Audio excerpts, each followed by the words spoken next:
Assalamualaikum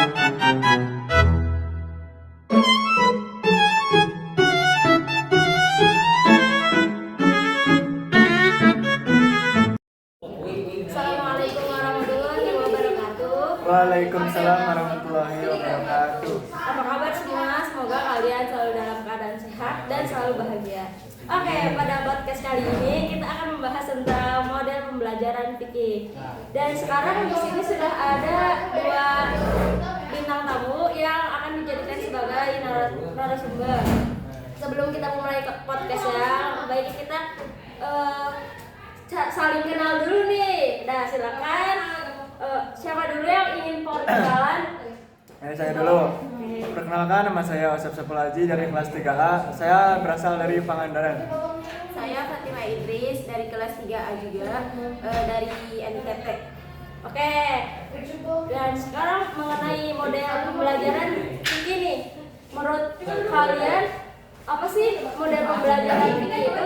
Menurut Bapak Osep? Oke, menurut saya model pembelajaran fikih adalah pola atau kerangka seorang guru bagaimana cara mereka mengajarkan, memberikan materi terhadap peserta didik, bagaimana cara mereka memberikan materi kepada anak yang ingin diajarkan olehnya gitu. Kayak model pembelajaran itu bagaimana kayak model ceramah, kemudian tanya jawab dan sebagainya seperti itu. Oke, berarti menurut Asep ini model pembelajaran itu adalah kerangka ya? Ya, pola pikir. Pikir. Cara kita mengajar cara apa yang ingin kita ajarkan terhadap peserta didik. Oke, seperti itu. Nah, sedangkan menurut Fatimah apa sih model pembelajaran fikih itu? Menurut saya bagaimana seorang guru menyampaikan materi kepada siswanya agar supaya si gurunya itu bisa memperdalam bagaimana hukum-hukum Islam terhadap siswa agar mereka bisa memperdalam lagi hukum-hukum Islam dan bisa dijalankan dalam kehidupan sehari-hari.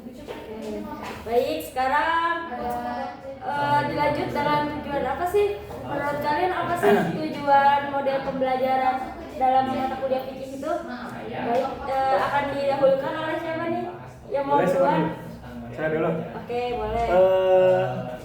Menurut saya tujuan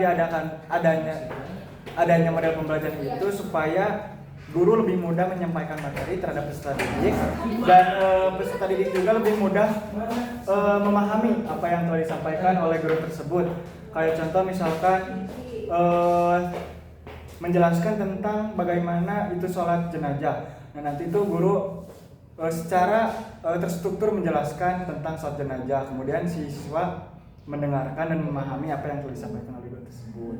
Jadi menurut saya tujuan adanya model pembelajaran itu supaya si peserta didik lebih mudah memahami apa yang telah disampaikan oleh gurunya seperti itu. Berarti tujuan model pembelajaran menurut Bapak Osep itu untuk agar siswa mudah memahami materi yang disampaikan. Bagaimana ya Fatimah? Kalau menurut saya agar supaya siswa lebih paham apa itu ilmu fikih, menyampaikan dengan cara ceramah atau lebih ke praktek seperti berwudu agar supaya si siswa itu lebih paham gitu kan. Kalau misalnya kita memberikan materi aja itu mereka bakal kayak cuma ngerti tapi nggak bisa ngelakuin prakteknya, jadi harus ada prakteknya gitu. Baik, berarti menurut Bapak Osep dan Fatimah ini keduanya hampir sama ya. Oke, selanjutnya bagaimana sih contoh model pembelajaran fikih itu contohnya? Karena menurut saya contoh model pembelajaran fikih yang saya ketahui, bukan yang saya ketahui, menurut saya adalah model ceramah dan diskusi atau tanya jawab, yang dimana model ceramah dan diskusi itu guru menjelaskan materi fikih tentang bagaimana fikih, kemudian apa namanya materi apa yang dijelaskan, itu semua guru menjelaskan tentang itu. Kemudian setelah guru menjelaskan, si murid ditanya oleh si guru, atau sebaliknya, atau murid bertanya kepada guru apa yang telah dijelaskan tadi, seperti itu.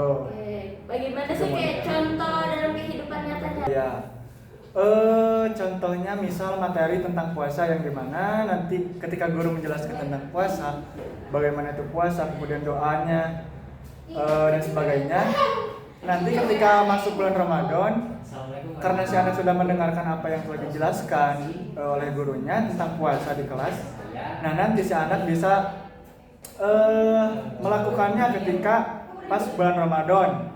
Misalkan ketika mau berpuasa itu doa terlebih dahulu atau niat dan sebagainya, seperti itu. Baik. Nah, bagaimana dengan pandangan Kakak Fatimah dan contohnya? Kalau menurut saya kita menyuruh siswa untuk mengulas kembali materi yang kita sampaikan, dan juga kita menyuruh mereka untuk membuat video ataupun foto di rumah. Gimana sih cara praktek wudunya dari mana sampai kemana, terus dari sholat, itu bisa dengan cara membuat video agar supaya nanti pas di sekolah mereka bisa mengumpulkan video itu ke guru agar supaya guru bisa melihat ini tuh dari mana, mana yang salah dan mana yang benar gitu. Jadi kesimpulan pada podcast kali ini adalah model pembelajaran fikih adalah kerangka atau pola pikir atau cara mengajar oleh guru kepada muridnya agar peserta didik lebih mudah memahami apa yang diajarkan oleh gurunya dan dapat mengimplementasikannya dalam kehidupan nyata. Sekian akhir podcast dari kami. Semoga bisa menambah wawasan untuk kalian semua, dan kami izin pamit untuk undur diri. Assalamualaikum warahmatullahi wabarakatuh. Waalaikumsalam warahmatullahi wabarakatuh.